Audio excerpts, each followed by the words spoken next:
बाल घातनी अर्थात कि जो छोटे बालकों का वध कर देती है उसको बाल घातनी कहा है, पूतना। कंसेन प्रेता घोरा पूतना बाल घातनी सुसंचार निर्गत्य पूर्व राम राजा विष्णु। ये पूतना का स्वभाव है। अब पूतना ने कहा कि महाराज मैं जाऊंगी और मैं आपके उस शत्रु को अष्टम पुत्र को ढूंढ करके समाप्त कर दूंगी। महाराज कंस ने कहा कि पूतना तुम जाओगी, तुमको कौन अपने घर में घुसने देगा? इतना विशाल शरीर है तुम्हारा, इतना भयंकर चेहरा है, इतने बड़े बड़े दांत हैं, तुम ठहरी एक राक्षस में कौन जाने देगा तुमको?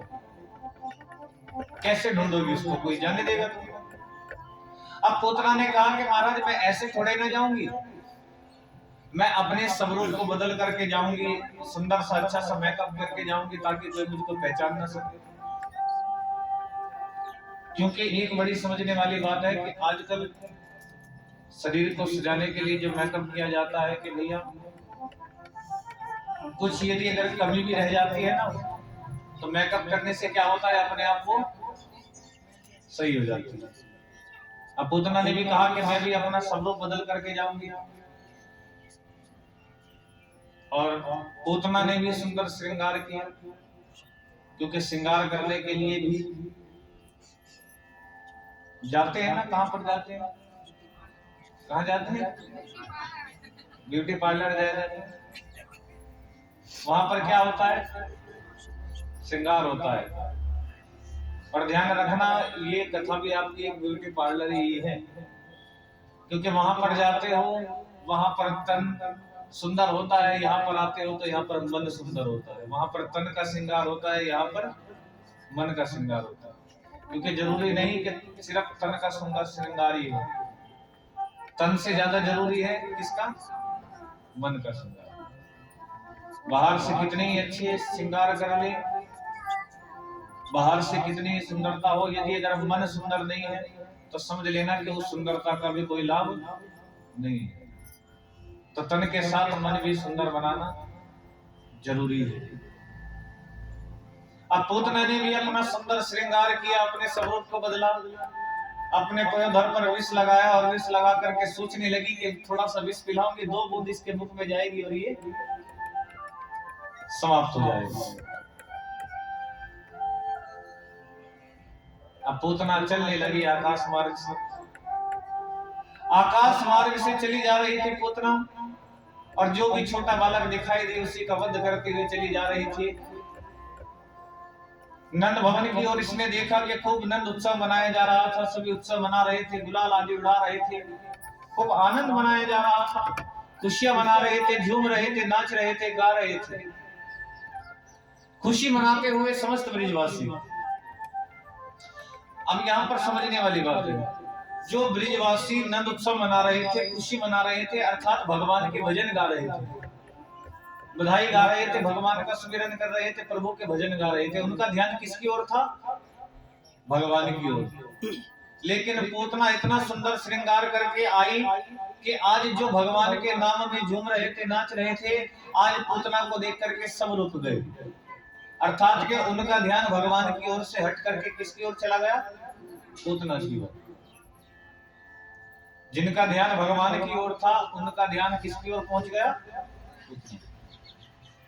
ध्यान देना एक बड़ी समझने वाली बात है कि जो भी भगवान से तुम्हारा ध्यान हटाए, जो भी चीज भगवान से तुम्हारा ध्यान हटाए, समझ लेना कि वही पूतना है। अगर कथा में बैठे हैं, कथा में बैठे बैठे अगर आपका फोन भी बज जाए तो समझ लेना वो फोन भी क्या है? कौन है? जो भगवान से ध्यान हटाए वही। अगर पड़ोसन बराबर में बातें करे ना और तुम्हारा ध्यान भटकाए तो क्या है? तो ये इसी प्रकार से कि सब ब्रिजवासी आपस में जो भगवान का भजन गा रहे थे, झूम रहे थे, नाच रहे थे ब्रिजवासी, और जब उन्होंने पूतना को देखा तो पूतना को देख करके रुक गए, अर्थात कि उनका ध्यान भगवान की ओर से हट करके किसकी ओर पहुंच गया? पूतना। अब उन्होंने देखा इतनी सुंदर स्त्री है। अब पूतना ने क्या किया था? अपना स्वरूप बदल रखा था। कि बाहर से कुश्ती और भीतर से। और ध्यान रखना, ये इंसान की सबसे बड़ी पहचान है कि जरूरी नहीं कि जो बाहर से दिखता है वो भीतर से भी होगा। महापुरुष संत किसको कहा गया है? संत सर्वप्रथम कि हम देखें केवल लाल कपड़े पहन लेने से कोई संत बन जाता है? नहीं। संत का अर्थ होता है कि संत हृदय नवनीत समाना, के अर्थात के संत का हृदय तो नवनीत, अर्थात नवनीत कहते हैं माखन को।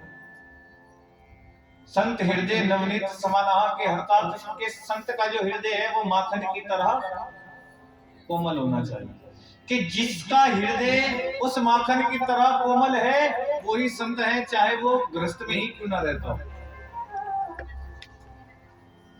चाहे वो पैंट शर्ट ही क्यों ना पहनता हो, कि जिसका मन और हृदय सरल है, जिसके मन के अंदर ना तो द्वेष है ना भाव है,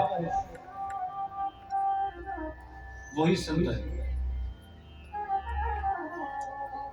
क्योंकि यदि अगर भगवान गोकुल में जन्म लेकर के, अर्थात मैया यशोदा ब्रजवासी समस्त हैं, यदि अगर हम इनके विषय में जानेंगे तो बड़ा अर्थ होता है। मैंने कहा था ना आपको कि भगवान को पाना भी कोई इतनी सरल बात नहीं होती।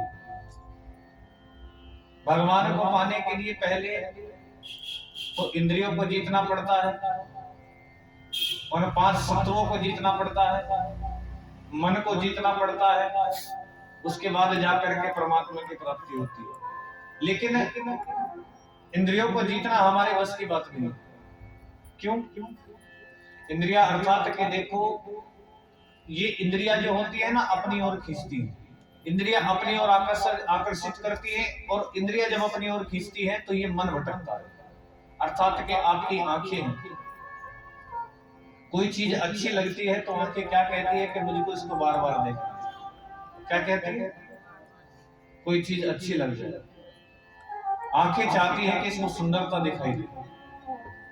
कान क्या चाहते हैं? बहुत से कह देते हैं ना भैया, हमें तो एक गाने सुनते हैं ना आजकल तो मोबाइल पर चला करके, टीवी में भी, बड़ा हमें तो बड़ा अच्छा गाना लगता है। अब जिसको जो अच्छा लगता है फिर उसको क्या करते हैं? बार बार सुनना। कान कहते हैं कि जो चीज तुमको अच्छी लगी उसको बार बार सुनो। और ये नाक है, ये 5 ज्ञान इंद्रियां हैं, आंख, कान, नाक, मुंह, त्वचा। अब ये नाक क्या चाहता है? इसको अच्छी अच्छी खुशबू सूंघने को मिले। कुछ लोग तो ऐसे भी हैं, पड़ोसी के घर पे क्या बन रहा है वो वहीं बैठे बैठे बता देते हैं कि भैया आज तो पड़ोसी के यहाँ पर अच्छी सी कढ़ी बन रही है, खुशबू आ रही है। तो ये नाक क्या चाहता है? अच्छी अच्छी चीजें। अब किसी परफ्यूम की दुकान पर जाते हैं तो हाथ पर लगा करके देखते ना, भैया ये अच्छा नहीं है, ये अच्छा है। तो नाक हो गई अर्थात इंद्रिय के जो, नाक क्या चाहती है? अच्छा अच्छा सूंघने को मिले। अब आपकी आ गई जिभ्या। अब ये तो खुद ही बता दो जिभ्या क्या चाहती है?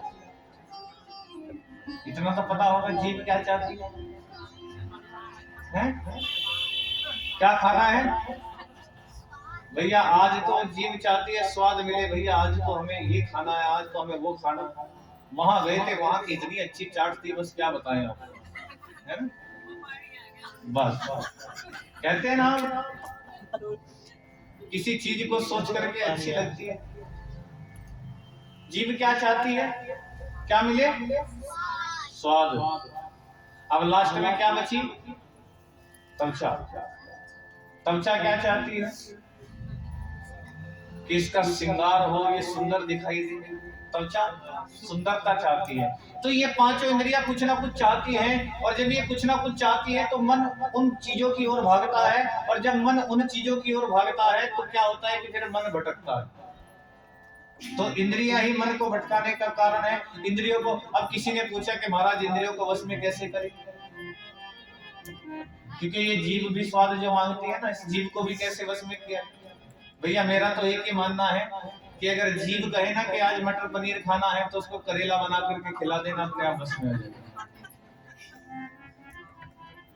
आंखें यदि चाहे ना कुछ देखना तो भैया वृंदावन ले जाकर के ठाकुर जी का दर्शन करा देना, अपने आप बस में आ जाएगा। एक बार दर्शन कराओगे, 2 बार फिर आंखों को भी आदत हो जाएगी कि हम भी ठाकुर जी का दीदार करें, उनका दर्शन करें। कान यदि अगर कुछ सुनना चाहे तो भगवान की कथा सुना देना, ये कान भी अपने आप तुम्हारे वश में। नाक यदि कुछ चाहे तो भगवान के इत्र की खुशबू सुना देना, समझ लेना ये भी अपने आप। देखना इंद्रियों के ना घोड़े भगे, क्योंकि हरदम ही इनमें संयम के कोड़े लगे। संयम बड़ा जरूरी होता है।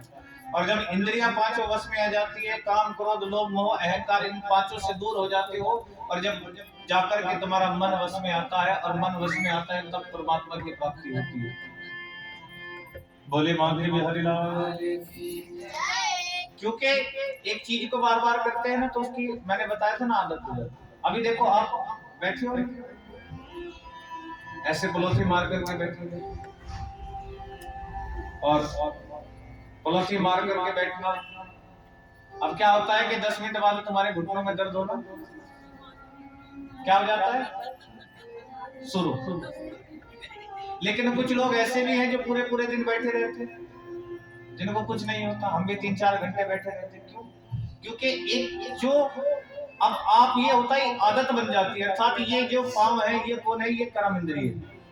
अब कर्म इंद्रिय, अब तुम्हारे घुटनों में दर्द होता है बैठे बैठे, तो अर्थात कि तुम्हारी जो कर्म इंद्रिय है तुम्हारे वश में नहीं, इसलिए तुमको ये महसूस देता है। लेकिन जब एक बार 10 मिनट के लिए बैठोगे, फिर आपको 15 मिनट की आदत होगी, फिर 1 घंटे की आदत होगी, फिर 2 घंटे, फिर 3 घंटे, 4 घंटे, और जब आपकी आदत बन जाएगी तो ये इंद्रिय आपके वश में आ जाएगी। फिर आप अगर 10 घंटे भी बैठोगे तो आपके घुटनों में दर्द नहीं होगा। इसी प्रकार से आदत पड़ जाती है। आज तुम्हें करेला अच्छा नहीं लगता, कोई कड़वी चीज अच्छी नहीं लगती, हो सकता है कि आज नहीं, कल नहीं, परसों नहीं, 10 दिन बाद जाकर के आपको अच्छी लगती है। और यहाँ पर मैंने जैसे अभी आप सबको बताया कि पूतना अपना स्वरूप बदल करके है, अर्थात कि भीतर से कौन है? राक्षसनी है, लेकिन बाहर से अपना स्वरूप बना लिया। अब लोग पहचान नहीं पा रहे हैं स्वरूप बदलने के बाद ये राक्षसनी है,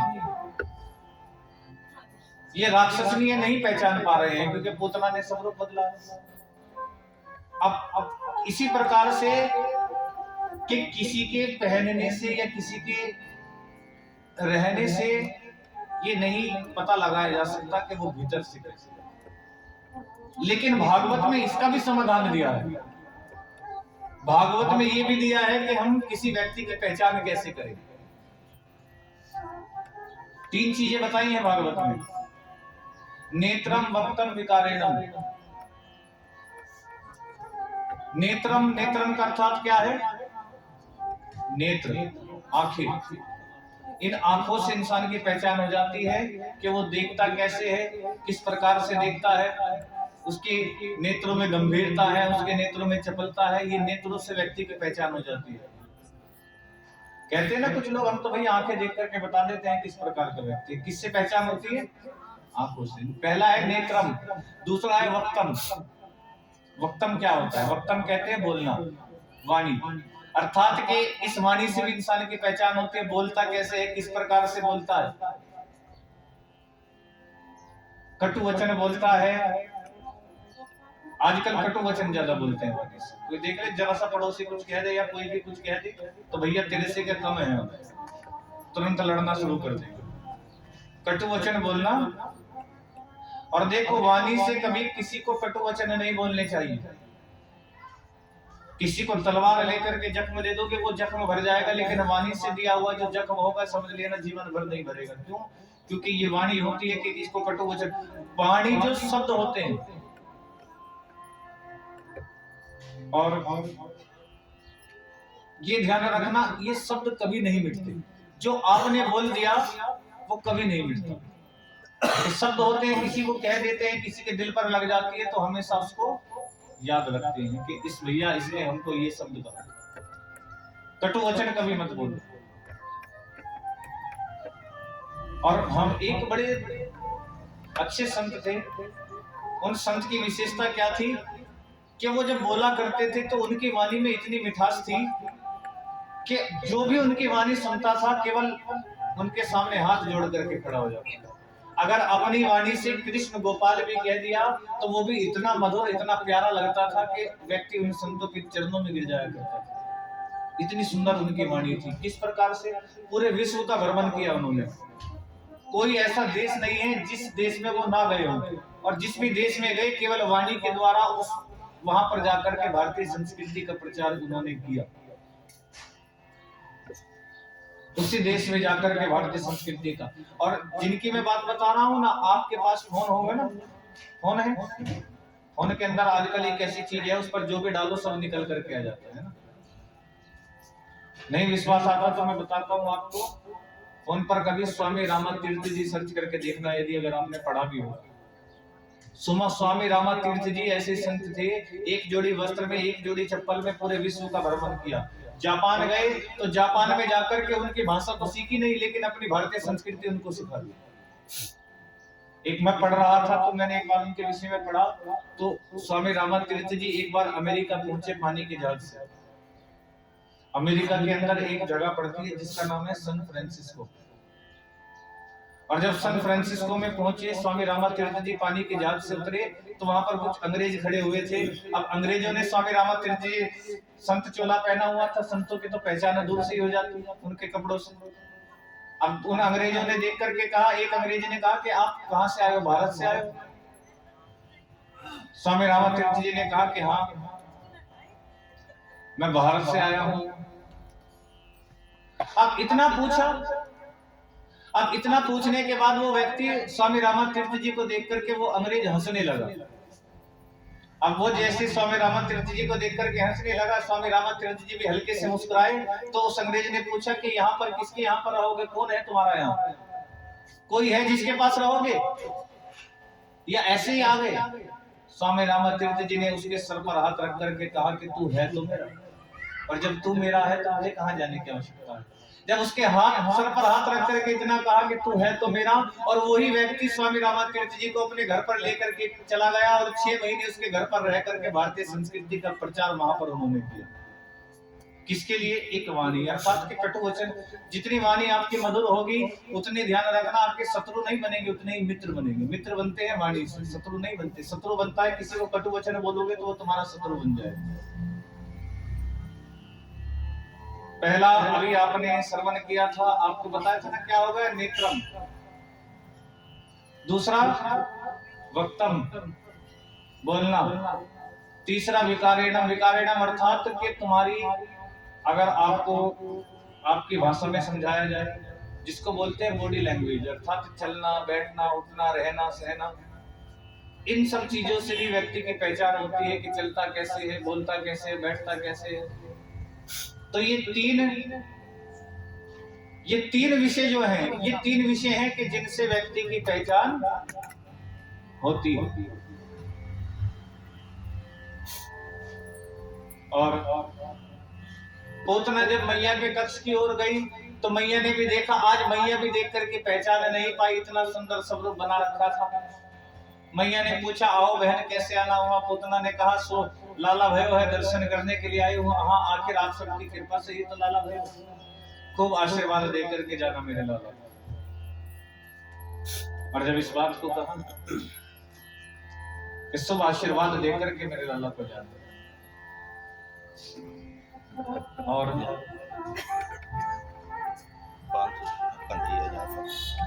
इस बात को सुना, मैया ने कहा कि ठीक है, मैं बाहर अतिथियों का स्वागत करके आती हूँ, मेरे लाला को खूब आशीर्वाद देना। इतना कह करके मैया तो बाहर चली गई। पूतना ने देखा पालने में लेटा हुआ थे भगवान, पालने से उठाया, एक पत्थर की शिला पर जाकर के बैठे।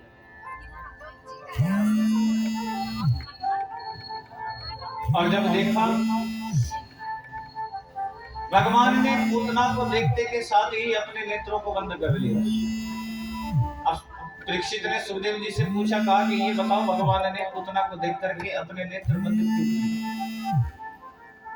सुखदेव जी ने कहा कि देखो, इसके पीछे एक कारण नहीं है, अनेकों कारण है।